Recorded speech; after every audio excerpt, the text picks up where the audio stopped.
Yeah, I'll react to that, sure.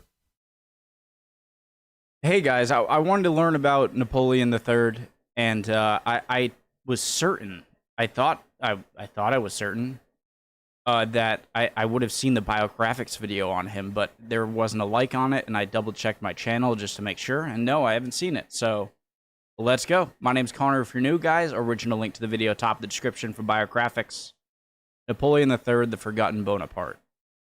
Well, forgotten, I think, is a bit of a stretch. Overshadowed. I mean, Napoleon, one of the most famous people of all time.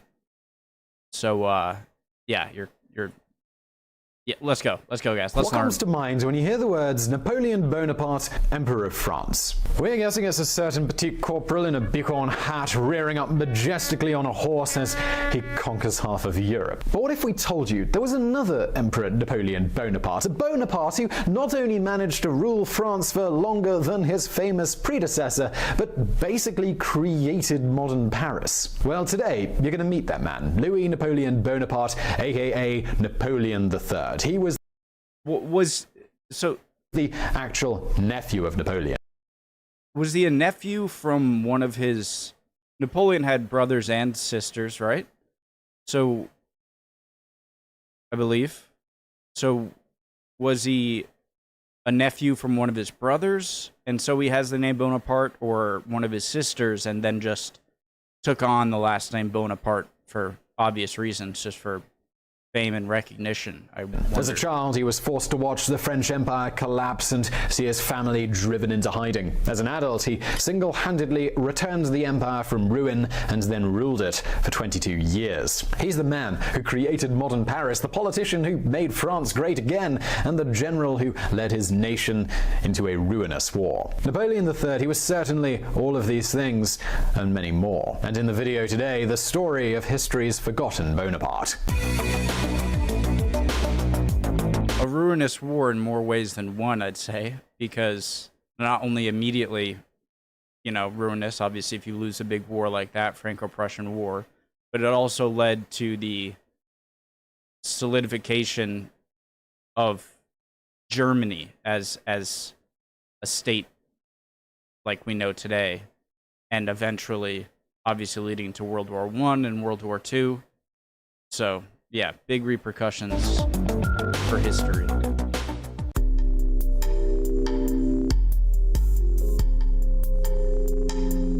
On March the 20th, 1811, cannons boomed out across Paris. Revelers gathered outside the Tuileries Paris. It was official. Emperor Napoleon had a son. Had he been old enough to understand the news, 3-year-old Charles-Louis Napoleon Bonaparte may have felt sadness. Born on April the 20th, 1808, the boy was the younger son of Louis Bonaparte, brother of the Emperor and Queen Hortense of Holland, who, just to gross you out a little, was also Louis Bonaparte's niece. More important than his parents' creepy relationship, though, was that Louis Napoleon was a potential heir to the imperial crown, along with his older brother, Napoleon Louis. And no, I didn't screw that up. Louis Napoleon, star of our story, had an older brother called Napoleon Louis. Apparently they thought there just weren't enough French guys running around with the name Napoleon.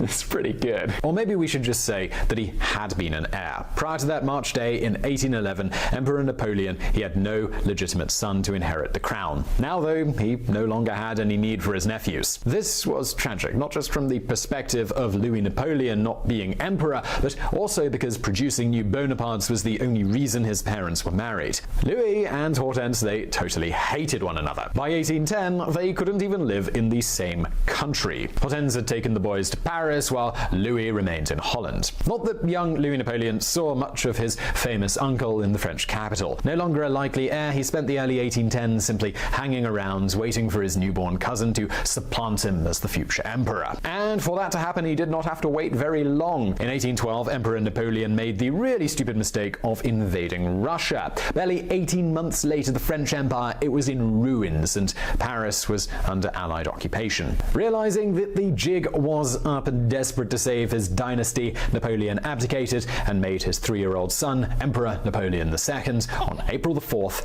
1814. But it was at this point that the occupying Allies were pretty much like, that's not happening, and forced the entire Bonaparte line to abdicate 2 days later on April the 6th before handing Sorry, guys. Someone walked in for a second, so I kind of lost track there. Realizing that the jig was up and desperate to save his dynasty, Napoleon abdicated and made his 3-year-old son Emperor Napoleon II on April the 4th, 1814. But it was at this point that the occupying allies were pretty much like, that's not happening, and forced the entire Bonaparte line to abdicate 2 days later on April the 6th before handing young Napoleon II over to Austria. If you started this video thinking Napoleon III, what about Napoleon II? Where did he go? Well, he went to Austria. That's why there's not really a video about him. In the aftermath of Waterloo, the entire Bonaparte clan, it was forced into exile. Louis Napoleon and his family, they resettled in Switzerland, where they could do nothing but watch as France abolished its empire and restored the monarchy. It could have been a crushing psychological blow if it were not for Queen Hortense. From the moment they reached exile, Hortense started grooming Louis Napoleon and his brother to become future emperors.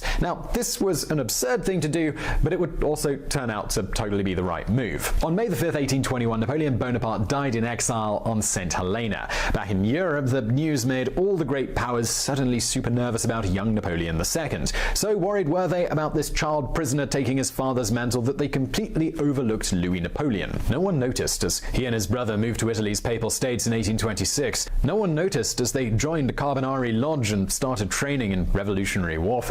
Guys, I think America did offer him, to come to America, instead of living in, how would they have done that? That would have been like a rescue thing. But I'm not sure if he just died before it could happen, or if it was just like, thanks, but no thanks, I'm all set. I'm pretty sure that was a thing. Like an audience watching a magic trick, Europe's great powers were too busy looking at the wrong Napoleon. By the time they realized their mistake, it was too late. On July the 22nd, 1832, Napoleon II caught pneumonia in Austria, and he died at age 21. When the news hit, all surviving members of the Bonaparte line were quick to renounce their claims to the imperial crown. That was with one exception. The year before, in 1831, Louis Napoleon's older brother, Napoleon Louis, had been carried off by an outbreak of measles. That meant that the chance to become Napoleon III, it passed straight to Louis Napoleon. His mother's prediction had come absolutely true, and he was the heir to the French Empire. Look at that mustache and goatee. So here's the thing about suddenly declaring yourself Emperor of France. It doesn't actually make you Emperor of France. Trust me, I've tried. That is not to say that Louis Napoleon's claim, unlike mine, was not totally empty. There was still a large contingency of Bonapartists in France looking to revive the empire. France itself, it was also unstable. In July 1830, the Three Glorious Days had toppled the restored Bourbons and put the July monarchy on the throne, while June 1832 had... Jesus Christ, how many things... Sometimes I learn just how little I know about a lot of historical things, and it's a good thing because then I learn. I thought this painting was about the Revolution of 1848. I used to confuse it with, like, is it the French Revolution depiction?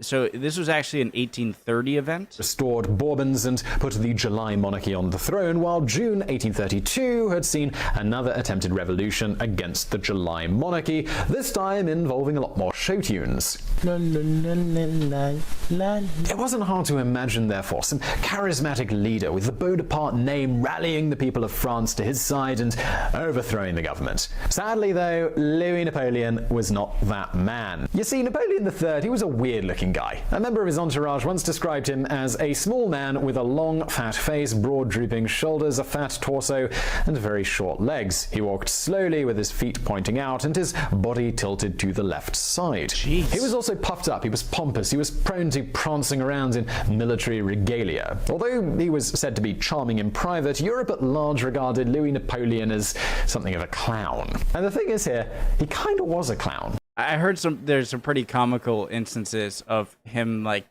coming over from Britain or England. That'd be Britain at the time. And like saying, like, I'm here.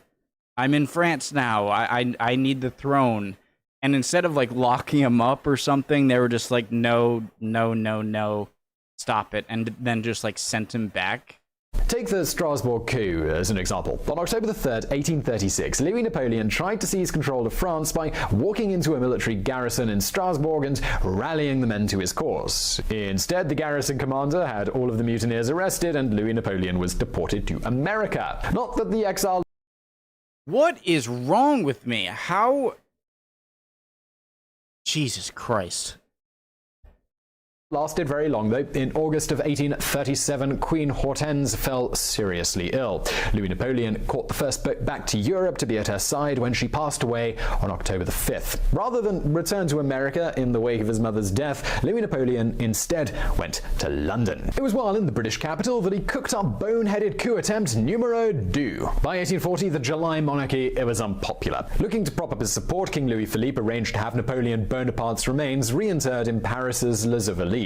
Across the Channel, Louis Napoleon mistook the celebrations for a sign that the French were crying out for another Emperor Bonaparte. So on August 5th, 1840, he rounded up a gang of 56 mercenaries and staged a landing at Boulogne-sur-Mer. The plan was that the sight of Louis Bonaparte would inspire the population of France to revolt and overthrow the July monarchy, and then hoist Louis Napoleon up onto their shoulders and declare him Emperor of the French. Surely. Instead, the Emperor was once again promptly arrested. The coup of 1840 was so flagrantly incompetent that it probably saved Louis Napoleon's life. Les Journaux de Débats wrote, "One doesn't kill crazy people, one just locks them up." The July monarchy, well, they agreed. Rather than death, Louis Napoleon was condemned to life imprisonment in Harm Fortress near Reims. Despite his insurrectionary past, Louis Napoleon's imprisonment, it was actually kind of comfortable. He had a large library and was allowed to read and write at his leisure. He wound up learning so much that he took to calling the prison the University of Arm. He even managed to write and publish a book, The Extinction of Poverty, which was almost Marxist in its treatment of the poor. The book became a surprise bestseller in France and earned Louis Napoleon a strong base of support amongst the workers. By 1846, though, Louis Napoleon had grown tired of Arm University. On May the 25th, he escaped by dressing as a laborer and simply walking out the door. He resurfaced in London a few days later and went back to his impotent coup plotting. By now, the self-proclaimed Napoleon III was almost 40 and had nothing but 2 failed coups to his name. It would take a spectacular turnaround for Louis Napoleon to fulfill his mother's dreams and become emperor. The entire social order of France would have to be exploded like a volcano had just erupted underneath it. Little did anyone realize this 48? as the 1840s drew to a close, a volcano was exactly what France was sitting on. Vive la Révolution. Remember how back in 1830 the July monarchy came to power in France on the back of a revolution? Well, in 1848 it exited in exactly the same way. On February the 22nd, 1848, a governmental ban on people meeting for banquets somehow span off into violent street protests. This in turn somehow led to King Louis Philippe abdicating, the monarchy being abolished, and the Second French Republic being declared. That happened on February the 26th. This was the moment Louis Napoleon had been dreaming of. France is currently in the 5th Republic, right? Is that true? I usually I'm like really okay for like not knowing certain things in videos because it helps me learn. But I'm on the precipice of just being very embarrassed about the amount of stuff that I had no idea about or was just straight up wrong. 2 days later, on February the 28th, he arrived in Paris and offered the revolutionary provincial government his help. And recurring theme here, I gotta shut up. Louis Napoleon had been dreaming of. Not 2 days later, on February the 28th, he arrived in Paris and offered the revolutionary provincial government his help. And recurring theme here, the provisional government sent him promptly back into exile. Yeah, France might have revolted, but it was not a revolt aimed at putting a Bonaparte back into power. The new Republican government, they wanted liberal reform, not some bumbling clown pretending to be his famous uncle. But Louis Napoleon wasn't as stupid as his enemies thought. Back in England, he settled down to watch events unfold, just biding his time. And he didn't have to bide his time for very long. On June the 23rd, 1848, the workers of Paris revolted against the provisional government who felt that they had betrayed the revolution. The result was the June Days, a 3-day massacre which saw 1,500 Parisians being killed.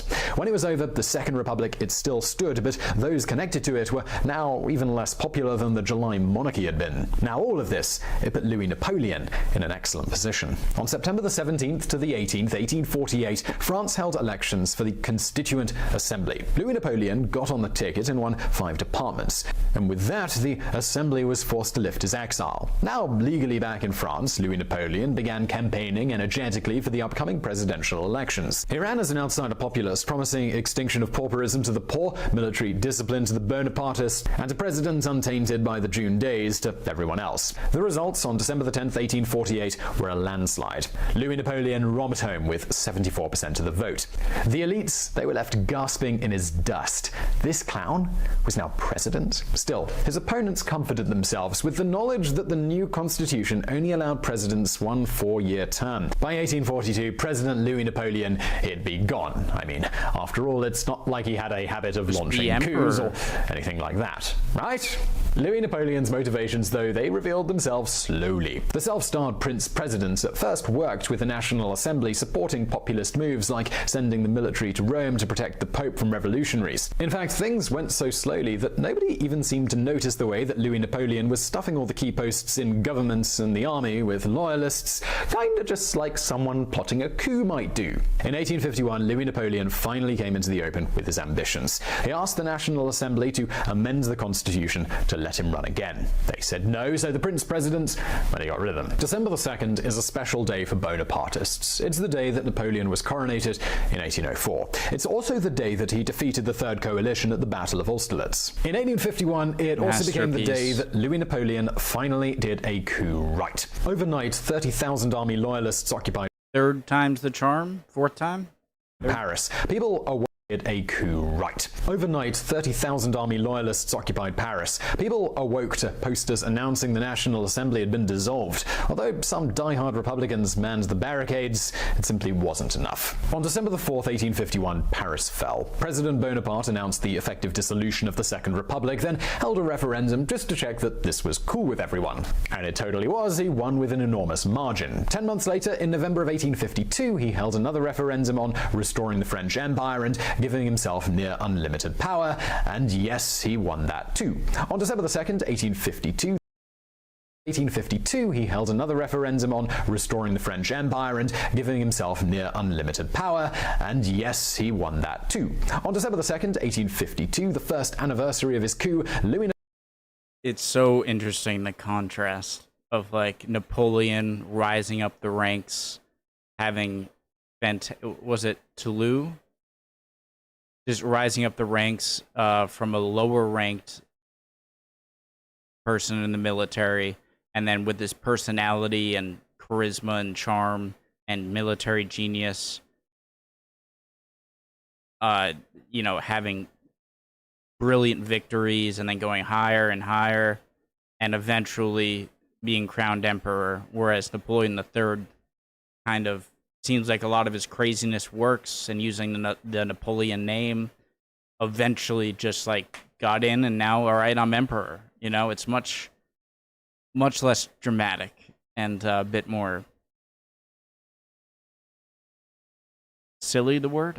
Napoleon was that too. On December 2nd, 1852, the first anniversary of his coup, Louis Napoleon was officially crowned Napoleon III, Emperor of the Second French Empire. This is what the famous Karl Marx quote about history repeating itself actually refers to, first as tragedy, then as farce. But what did Louis Napoleon care? He'd finally done it. He'd achieved the impossible dream that his mother had set for him back when they were both living as exiles. He did it. The world had laughed at him, and it won. Now, it was time to show them just how wrong they were.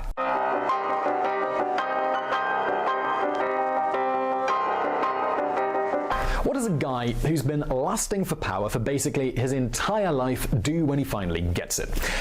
So he was in charge during the Crimean War. In the case of Napoleon III, the answer is, well, everything at once. The period of 1852 to 1860 is known as the authoritarian empire, and it's the period where Napoleon III ruled like a mad cross between a total despot, a liberal utopian, and a kid on a sugar rush running around trying to do a bazillion things at once. His biggest project was Paris. At the time, the City of Lights was actually more like the City of Horrible Smells, and oh my god, what's that floating in the Seine? The French capital was Psycho. filthy. Why was Cholera there a outbreaks duck? were common, the streets were crowded slums. Everything you probably picture as Paris in your mind today is exactly what the city was not in 1852. One of Emperor Napoleon III's first acts was to call architect Baron Haussmann into his office and tell him to go forth and bring in air, light, and cleanliness. Together, the two men, they wrote the Paris street plan of today. They knocked down slums, built parks, improved sanitation, gave every worker a home, created the sweeping boulevards that Paris is famous Did he create Arc de Triomphe, or was that much before? for. Those elegant buildings that pop into your head whenever you hear Paris, Beautiful city. This is when they first appear. I haven't been to Paris in a long time. I've been twice. Once was when I was very young. The reason I believe, or I think I know it was 2006, is that one of the most memorable scenes was when France defeated another country's team in the World Cup. I forget who it was, in the semifinals, and the streets were going crazy. It was an amazing sight. And then I went back in 2014. Wow. 14, 15. It's also when Paris first gets its nickname. Haussmann installed so many gas streetlights that the capital was christened the City of Lights. Still, Napoleon III's reign, it wasn't just construction work. He made education free and compulsory. He lifted the ban on women gaining higher education. He instituted public pensions and ushered in agricultural reforms that wiped out famines in France permanently. He also made the state invest heavily in railway and steamship building and opened lines of guaranteed credit to small business owners. It was almost like a New Deal of the 1850s, or maybe an old New Deal. And it totally worked. By 1870, the economy was growing at 5% a year, while industrial output had boomed by 75%. 1870.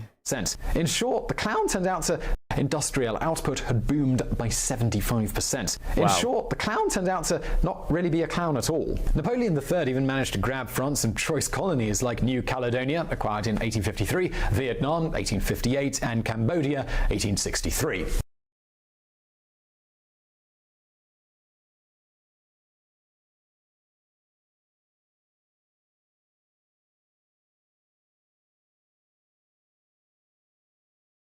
I heard a fun fact, that if I were to ask you what country in the world has its territory spanning the most time zones, and most people guess China or Russia. By the way, China only has one time zone. It's pretty crazy. A lot of people say Russia, it's probably a good guess. But it turns out to be France, I believe. Just because they have so many island territories spread across a lot of the Indian and Pacific Ocean that, and I'm sure some in the Caribbean and maybe in the Southern Atlantic or whatever, that France is actually the answer. Oh God. Now, we certainly shouldn't gloss over his authoritarian side. While France boomed economically, socially it transformed into a police state. There was censorship, restrictions on association and free speech, and there were spies everywhere. And then there was the rather sticky topic of war. The period from the end of the Napoleonic Wars until the rise of the Second French Empire, it hadn't seen a single conflict between Europe's great powers. Barely was Napoleon III's throne warm from his imperial backside, then the Crimean War erupted in 1853. Now, the Crimean War is super complicated, and it would be unfair to blame it all on Napoleon III, but he was itching for a fight, and he pressed forward where maybe others would have backed down. So the Crimean War was, correct me if I'm wrong, it was essentially about Russia trying to, be the protectorate of Christians in Ottoman territory, mainly Istanbul, I think. And I don't know what made I feel like today is one of those days where I forgot everything I ever learned about history. I'm like and then obviously the British and the French I think, were on the same side and went to fight Russia, mainly in Crimea. What was the big battle in Crimea called? Sevastopol? Yeah, I think I should learn a bit more about Crimean War, too. And Victoria Cross, I believe to this day, is still smelted out of a cannon from the Crimean War. The result was a conflict that killed nearly 1 million people, but left France and her ally Britain newly victorious on the European stage. This confidence boost led in turn to Napoleon III getting involved with Italy's Second War of Unification in 1859. Given Italian nationalists had tried to assassinate him the year before, throwing a bomb at his carriage that killed 14 of his entourage, you might have expected Napoleon III to fight against unification, but no. He sent the French army to help the Kingdom of Sardinia kick the Austrians out of their Italian colonies. They won that war too, which is why Nice and Savoy are currently part of France. The Austrians controlled Sardinia? By 1860, Louis Napoleon was riding high. As Napoleon III, he had really made France great again. He'd also convinced himself that he was a tactical military genius on par with his legendary uncle. He'd even found time to... Okay. Don't compare him to Napoleon, please. Tactical genius on the level of Napoleon. I don't think I have to learn much more about him. Maybe he was very good, but let's take it easy there. To marry Countess Eugénie de Montillot. But you know what they say about pride? It always comes before a fall, and to Louis Napoleon, he was a legendary fool. Liberal Empire. Historians of the Second French Empire call the period after 1860 the Liberal Empire. Why? Well, it's the period when Napoleon III pivoted from being a nasty despot to a slightly more cuddly one. The transformation came in 1860. To head off a political crisis over the huge loans his projects were racking up, Louis Napoleon offered his Senate new powers and eased censorship. The changes were enough to keep him in power and led to more liberalization down the line. Yet all this is really just a sideshow to the two major events of 1862. The first was the American Civil War. It was a bad time in America at the time. I know this is not the thing he's talking about. Something of a private problem. Louis Napoleon's reign had been partially held together by his boundless energy, but in 1862 he developed exceedingly painful bladder stones that sapped his energy and left him reliant on those around him. The second was far more consequential for world history, and that was the rise of Otto von Bismarck. We've actually got another... One of, I think, from what I've learned about Otto von Bismarck, one of the most ingenious political minds that I've ever learned about. So much respect for Bismarck. My graphics video in the works about Bismarck, so we're not going to get too sidetracked with him right here, but... We actually have a state name. It's South or North Dakota. South Dakota, I think. Bismarck. One of the two Dakotas. And I want to say it's named after him.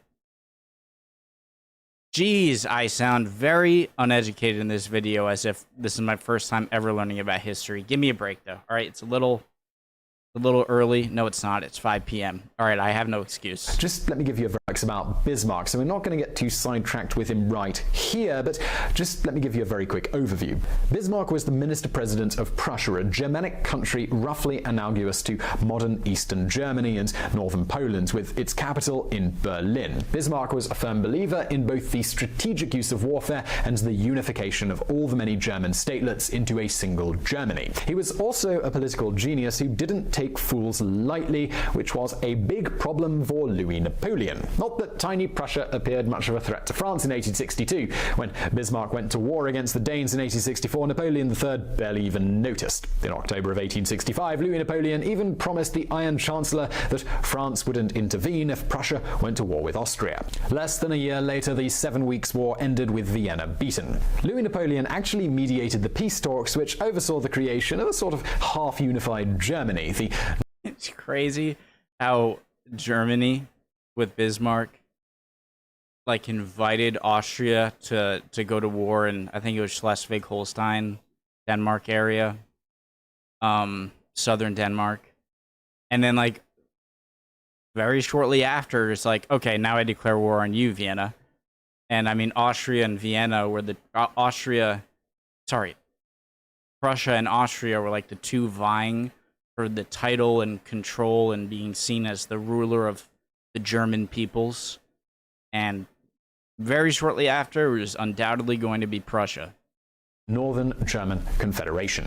This was a problem because it was now clear that this thing called Germany was becoming extremely big and extremely powerful in a very short space of time. But Napoleon III, he was simply too arrogant or maybe too deluded to realize the threat that Germany posed. He still thought that he was the senior partner in the relationship with Bismarck. It wasn't until Bismarck blocked the French annexation of Luxembourg by threatening war that Louis Napoleon realized that he was in over his head. The big trouble was that everyone else realized it too. When France backed off on Luxembourg, Bismarck was able to see just how weak the French Empire was. The French public, they turned on their emperor. In the 1869 elections, the government nearly lost control of the Senate. By the end of 1869, Napoleon III was forced to fully liberalize the empire just to keep power, turning it into a kind of constitutional monarchy. Now, unfortunately, the change meant listening more than ever to what the public wanted, and what the public wanted was war with Prussia.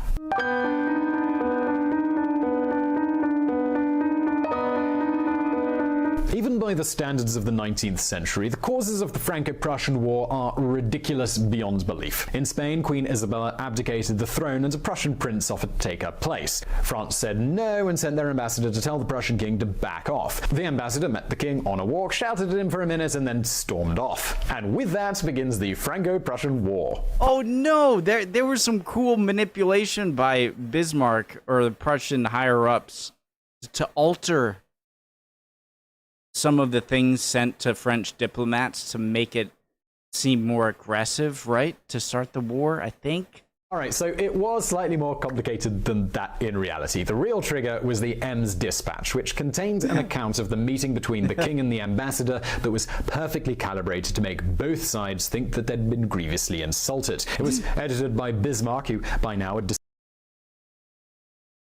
decided a quick war with the French would be the perfect bonding exercise to seal German unification. And he got his wish. On July the 19th, 1870, France declared war on Prussia. The French army's 280,000 troops, they were mobilized. Despite being shockingly ill by this stage, Napoleon III rode out to personally lead the troops. Amusingly, his staff was so sure that they'd soon be conquering German territory that they forgot to pack any maps of their own country. The first engagement, it came on August the 4th, 1870, and it was a massacre. The well-trained Prussians made mincemeat out of Louis Napoleon's shambolic army for 2 entire days. After a staggering retreat, the French fought again on August the 16th, and again they were wiped out. Getting desperate, Louis Napoleon tried to summon the spirit of his dead uncle. He gathered all remaining French soldiers for an attack on the Prussian troops besieging Metz. This was exactly the sort of foolhardy gamble that his uncle would have made, but the difference is his uncle would have pulled it off. On the 1st of September 1870, the French and the Prussians fought the Battle of Sedan, which could just as well be called the defeat of Sedan. The French, they were pulverized. The Prussians managed to encircle and then capture their entire army. Among those arrested was Louis Napoleon. When the news of their emperor's capture reached Paris on September the 4th, the government was so outraged that it voted then and there to abolish the Second French Empire, along with its useless emperor. France immediately became the Third Republic. It wasn't the end of the war, though. That dragged on through the grueling siege of Paris, but for Louis Napoleon, it was done. Louis Napoleon was kept prisoner until a peace treaty was signed and the unification of Germany was declared on January the 18th, 1871. Finally, in March, the now former emperor was released back into exile in England. But his humiliations, they were not done yet. In the wake of France's epic defeat, Paris was seized by a radical revolutionary group that became known as the Paris Commune. They ruled for 2 months before putting Paris to the torch when the French army retook the city. The new Paris that Louis Napoleon had spent so long building was simply burned to the ground. Although it would be ultimately rebuilt to his designs, he would never live to see it. Over in England, Louis Napoleon had settled in the village of Chislehurst with his wife and their son, who they still called the Prince Imperial. It was a short and painful retirement. Louis Napoleon's health got worse until on January the 9th, 1873, he went to the hospital for a last-ditch operation to cure his bladder stones. He died under the knife at age 65.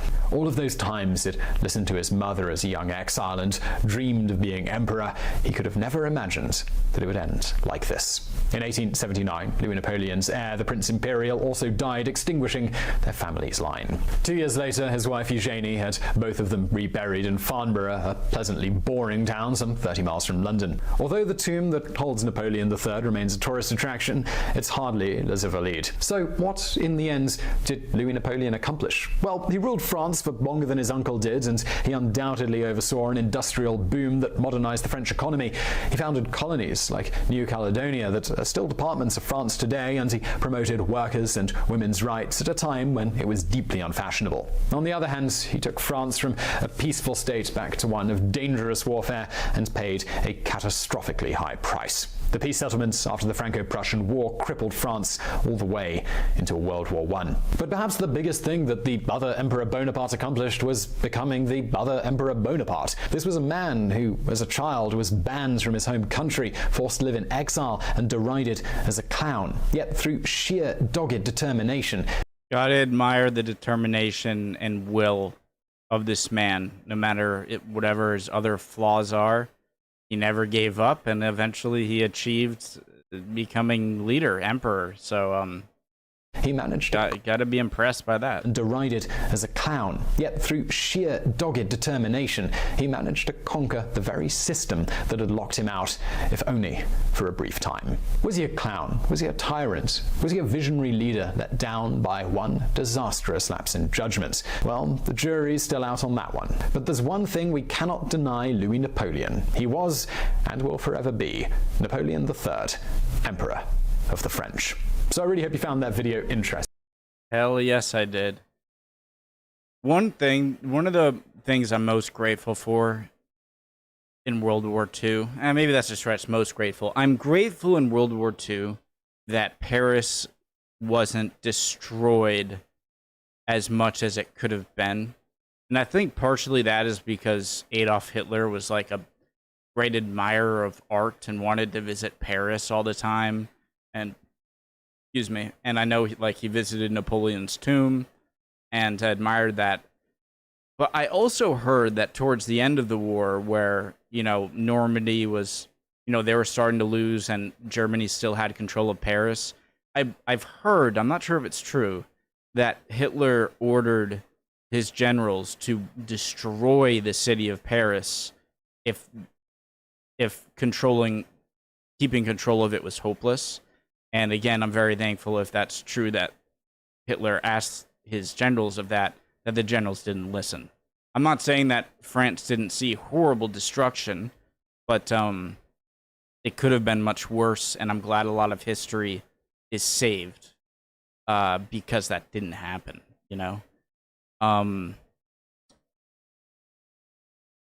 Yeah, there was something I wanted to say. Oh, yeah. So I want to return quick. It was a great video, absolutely. Hope everyone's doing well. Would appreciate any comments down below. And love y'all. And anything I said that was just incorrect. Again, you guys are great at answering questions, but if something you disagree with, let me know in the comments. So what I want to leave on is that the repercussions, there might have been no greater event, no event in the 19th century that had greater implications for the terrorful wars and destruction of the 20th century than the loss of France and the Franco-Prussian War. Again, because it led to a unified Germany, which then led to them eventually being so powerful that World War I would happen. And I'm not saying that Germany is the cause of World War I, but just the mere fact that World War II was so based on, and the Nazis getting to power was so much based on like the Treaty of Versailles and how much it crippled Germany, that then World War II happened. And then that can be related to the Cold War. And I know you can say this about a lot of historical events. Everything in history is tied together, nothing is in a vacuum. But that's something that's very interesting, is that a conflict in the 1870s, early 1870s, and I'm not saying the unification of Germany is a bad thing. You know, it has a right to be a country like anything else, but the fact that that led to them being a force to be reckoned with in World War One, although they didn't start World War One, but they were on the losing side, and then were punished harshly in Treaty of Versailles and basically blamed for all of it. And then that animosity towards that treaty and being blamed led to people looking, and with the Great Depression, which affected the whole world, lead to someone like Hitler rising up, and then World War II starting. So it's just fascinating seeing how events are all connected in history and have great implications on what happened later. And Franco-Prussian War, I can't see one that was more resembled that, you know. Love y'all. See you guys next time. Bye. We'll keep on learning. Bye, guys.